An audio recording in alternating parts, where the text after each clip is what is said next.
what a grilling you gave Fauci and his associates today in the hearing.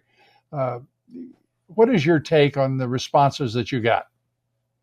Well, he deserved it, first of all. And I think the responses weren't really given because we didn't give him a chance to talk. He's been talking plenty for the last 3 years, 4 years. We were more interested in just exposing the real facts. The fact that 45,000 pages of emails between he, Lorenz, Tabak, and others, just making sure that we expose that there was a cover-up.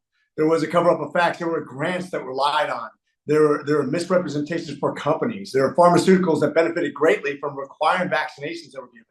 There were basically no science given to the fact that people in the government could censor doctors like myself on the front lines when I basically had questions about where their science was coming from, and actually question the actually scientific approach to keeping children at home, to masking children, to vaccinating everybody, regardless of their status of immunity, which can actually be harmful.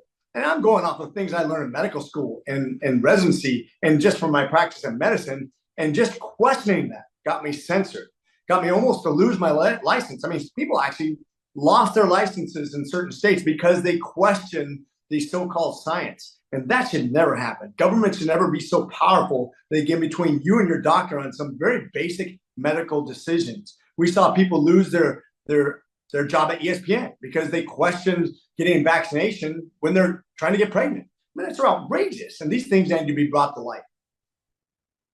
And good for you. And we appreciate what you're doing in the committee. The investigating committees of Congress have made a very significant difference in the public's perception of what is truth and reality, because they had a lot of disinformation and pure propaganda to overcome, much of it generated by Dr. Fauci, as you pointed out today. Let me turn to the issue in practical terms of why then are some hospitals to this very day recommending people be wearing these masks when we know they're ineffective. You walk into certain hospitals and they have masks on. There seems to be a divide within the medical community itself on this still, even though the data is in and the reality is known to most I think physicians in the country, don't you?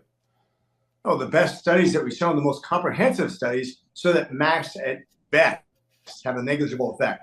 Certainly with no healthy people, certainly with societies at large. I get if you're doing droplet precautions in a hospital with somebody who's infected. I get why you'd apply it then. But I'm seeing young people out for a jog in public now wearing masks. That's nothing but signaling. This is nothing more than fear mongering. And I guarantee you, it's basically saying, hey, I'm as liberal as they get. Just watch me. It has nothing to do with health. And if you're going to do that to people, if it's going to be about signaling rather than science, I really have a problem with this. This is just another divisive tool and another thing that the government used to overreach and actually use it to keep people from their education, keep them from succeeding in business, literally close down thousands, hundreds of thousands of people's businesses, kept hundreds of thousands of children from advancing in their education, kept people from traveling, took away people's God-given rights as Americans to take a chance or to have a discussion with their doctor that didn't include the government. That's not American. No, it definitely is not. And it is anti-American in point of fact. It is anti-America. And we are dealing with orthodoxies, in some cases the very establishment itself, that mean to destroy everything this country stands for, whether it be our Constitution, the Republic itself, whether it means turning away a 2,000-mile border that was once ours and turning it over to the Mexican drug cartels. We are watching government in a period of expansion and heading toward totalitarian power for one party, the likes of which was unimaginable years ago. And we are now, it seems to me, without question, focusing on a group of people, primarily the Marxist Dem Party and this puppet president, who mean to do us all harm and to undo this nation. your thoughts about the role of these orthodoxies in that effort. One thing that you just brought up that I hadn't thought about in a long time is the border and how it relates to this disease process. We're seeing diseases here in America we haven't seen in decades. We didn't see anybody tested for COVID coming across the border when all of a sudden the people, the very citizens, the people who are supposed to be protected by the United States government and their God-given rights, we're the ones that had travel restrictions. We're the ones that couldn't go to school. We're the ones who couldn't open their business. Yet you could come across the border in millions with a disease, possibly, maybe a terminal disease, maybe a transferable disease like COVID, and nobody tests you because it didn't matter as long as it was politically expedient for you. But a limit an American citizen's right, but not an illegal alien. And I'm saying an illegal invader.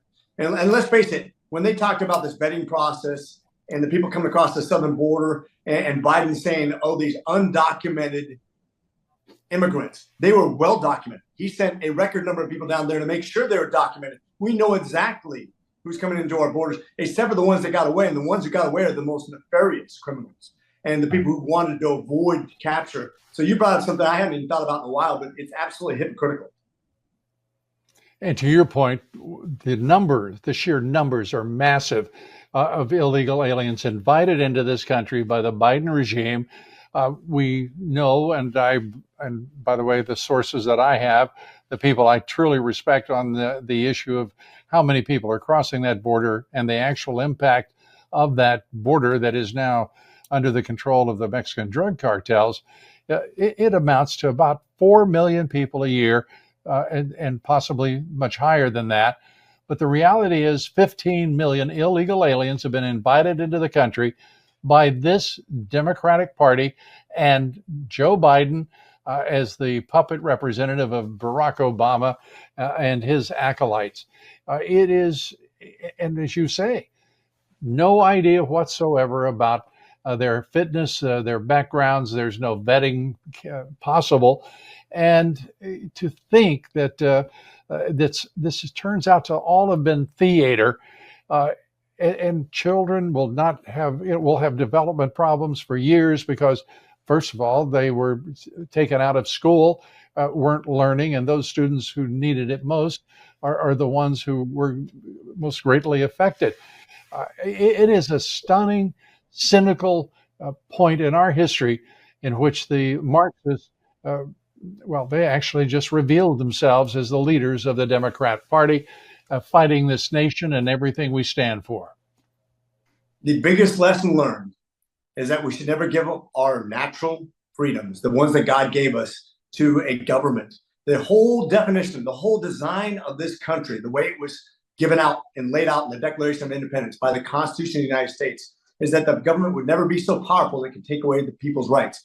And that doesn't mean that people won't do stupid things. It doesn't mean that we won't take chances, that people won't get harmed. We are a country founded on the principle I can throw my kids in the back of a wagon, go west, maybe freeze, maybe starve, maybe be killed, but that's my chance to go after the American dream. That's what this country was founded on. That's what makes it special.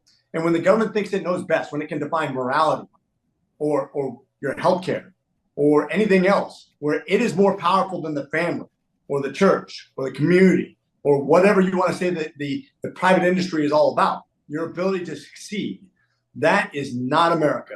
That is absolutely either Marxist, a dictatorship, fascist, whatever you want to call it, but it is not America. It's not the republic that we've served as military people, as a military Marine, as a Navy doctor. I take great offense to that, and I hope we can avoid that in the future. Well, we thank you for everything you're doing right now to avoid that ugly future that you just described.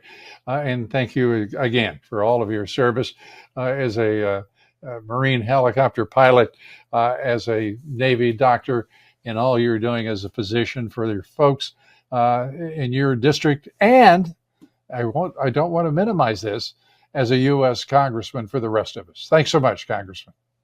Always a pleasure, sir. You have a great day. Semper Fidelis.